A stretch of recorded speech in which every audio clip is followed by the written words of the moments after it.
So if you've clicked on this video, well done, because you've done what the majority of rowers won't do.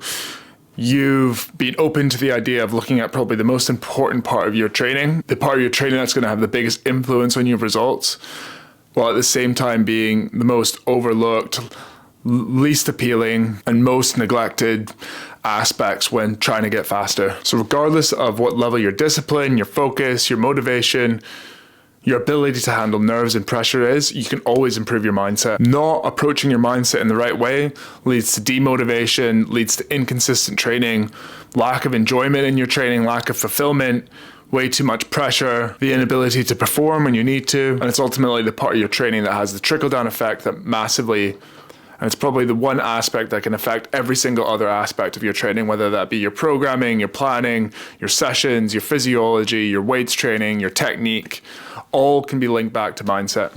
It frustrates me as well because obviously posting on social media, I want to create engaging content, and I also want to, I use the motto that making useful content that helps people and improves people's training will get more engagement and ultimately will help grow my online presence. So when I make mindset training material, it never produces engagement in the way something else, like if I just posted it on our screen. So anyways, I'm just trying to highlight that to you so that you know that you're doing what a lot of other people are not. And while this is actually something I'll touch on, you don't want to try and compete with other people, but you can use it.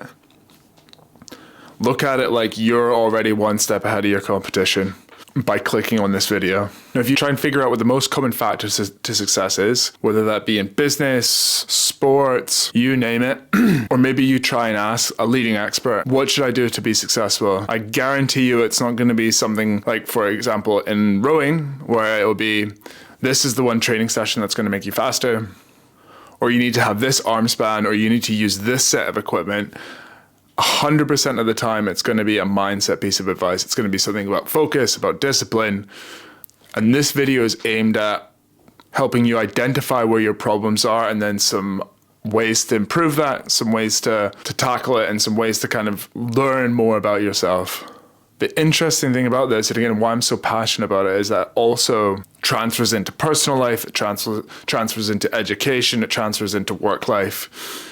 Rowing gives you the opportunity to go through these lessons, to put yourself in these very challenging situations, see how you respond, and then if you go about it the right way, you can really learn about how you improve as an individual and how best to go about improving. So rewind again a bit about my story. Had a bit of success fairly quickly at the start. Had a bad back injury. Basically, long story short, I thought I had it in the bag because I had some fairly quick progression at the start. When I came back from injury, my mindset was terrible. I was lying to my coach. I was making up excuses saying that my back was sore, that I was not feeling well, that I wasn't ready to train. Basically just always avoiding any hard training and hoping that it would be enough for me to get the results I wanted. Well, unsurprisingly, what happened is I didn't get any results. But I was kind of stuck in this loophole where I thought I was doing everything it took to succeed. I was hearing what I wanted to hear and not really paying attention to what I needed to hear. It wasn't until a coach called Richard Walsh sort of gave me a chance, and he had a reputation for being a bit of a hard man.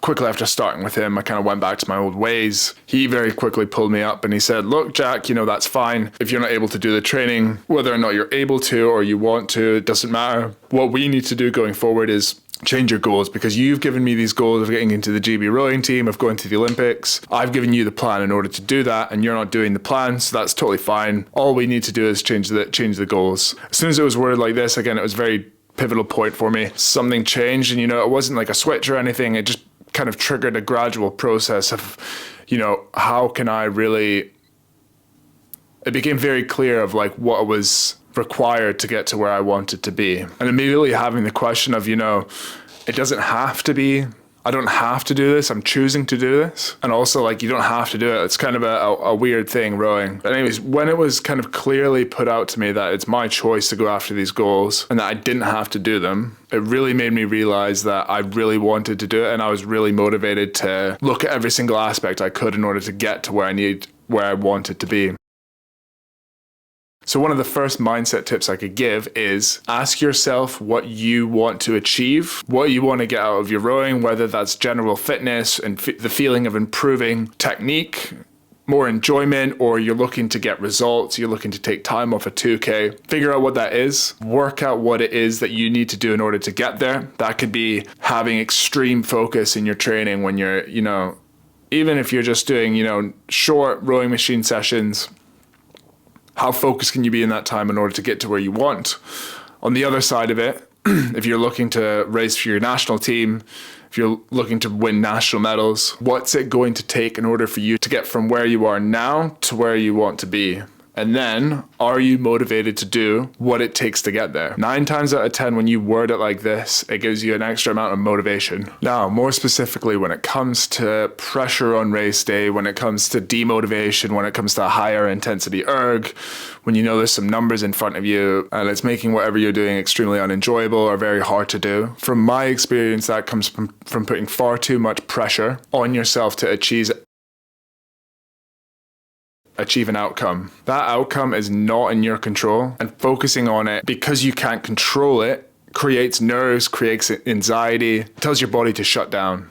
What can you do that's going to help you get to where you want to be? That's when we get into the controllables. Now, what I always say when I'm coaching is, how can you set very, very achievable goals that are within your control, that are going to get you to where you want to be? Okay, it might be around sleep. It might just be saying, okay, I want to improve my sleep. But say you're somebody who really struggles to motivate yourself to get to sleep, and maybe you're doing 4 or 5 hours a night. Rather than saying, I'm going to go straight to 9 hours, literally just break it up into the smallest amounts, where you're saying your goal for the next 2 weeks isn't to worry about rowing, isn't to worry about the outcome or training.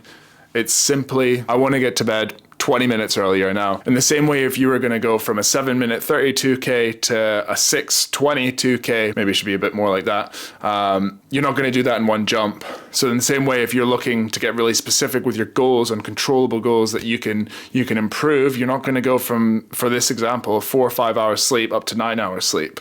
You set that goal, you're probably not going to achieve it, and you're going to become demotivated. But if you set the goal of 20, 30 minutes earlier, you know you can do that. It's easier to motivate yourself to do it. You achieve it, you get more motivation to keep doing it. Okay, next time you get a bit more confidence from that, you can bump it up a little bit more until you kind of get closer to your ceiling. But what happens with this is you build momentum, you build confidence, you learn how to trust the process. And there's also a subconscious effect of prioritizing very small details that blankets over everything else in your mind. Your mind's thinking, if I'm spending this much effort to focus on one very small detail, subconsciously your brain will start prioritizing other areas of your life, where you say, maybe, okay, if I'm spending this amount of attention to sleep, I should really be spending a lot more attention to preparing my meals so that I fuel properly for the day, or making sure that I have a thorough warm-up before I start my training sessions. Okay, these are all examples of little aspects that you can focus on that are controllable, that give you confidence, that take your focus off of the thing that you can't control, that gives you anxiety and demotivation, and gives yourself the focus onto something is within your control, that is controllable, that's achievable, and you're very likely to achieve, and gives yourself confidence. And those little habits as well also contribute towards that outcome goal. It's very, very simple stuff. But if I can give you one piece of advice, write down what your goal is, then figure out some goals that are specific, that are achievable, that are going to get you there. And my last point I want to touch on is what to do when things don't go right. What to do when motivation dips, as it inevitably will. What to do when your performance has a lag period. What to do when you blow up on an erg test. What to do when you struggle with anything around your rowing. View that as a positive thing. If you don't want to struggle in your rowing, if you don't want to hit these points where you're falling down, the best thing for you to do is to do zero training and to sit at home and not to bother doing anything that's going to get you towards your goals. Rewire your brain to where you realize that pain, failure, demotivation, fatigue are a byproduct of pushing yourself to the limit. If you want to avoid these things, then don't push the limit. Start switching the way that you approach it. And then next time that you feel heavy legs, or you really struggle for demotivation, or you're very demotivated to get on the erg, or you pull a really bad score, switch your mindset instead of looking at focusing on entirely like what it is objectively, and view it as you've gotten to that point because you're pushing the limits and you're going beyond where you have before. Get excited to be in that position and view yourself as somebody that's moving past that point. David Goggins liked to use the example of he's got two people that he views himself as. There's David Goggins, I think he says he's got a poopy pants mentality. And then there's Goggins. And Goggins is the one that gets into these situations and responds in the assertive way. Start viewing yourself as the athlete that gets into these situations and views it as a positive because it means you're pushing your boundaries and it means you're getting faster. Now, the best part about all this mindset training as well is that it's very much a snowballing effect where you build momentum with it and you learn how to do it. You do it consistently, you do it in the right way. Your growth becomes exponential. Likewise, you get massive amounts of confidence from it, and you can also use these skills that you learn by choosing to do a difficult sport like rowing, by choosing to expose yourself to very challenging goals. Lessons you learn from these situations are very much transferable into like whatever you want to do in life. Now, I know personally, of course, while my job is now involved in rowing as a coach, I've used the skills, the discipline, the mindset to push myself to the limits of what I'm capable of, not just rowing related. And lastly, if you've gotten to this point, I just want to congratulate you for doing probably what 99% of other rowers won't do. It's much easier to just look at external factors and say,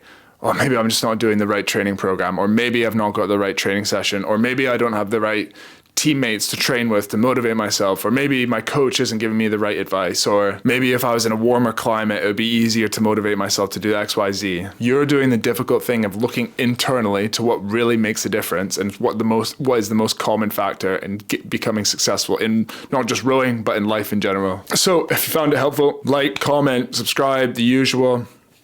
Again, I'm still filming these, so when I post them, I'm reading the comments and looking for suggestions.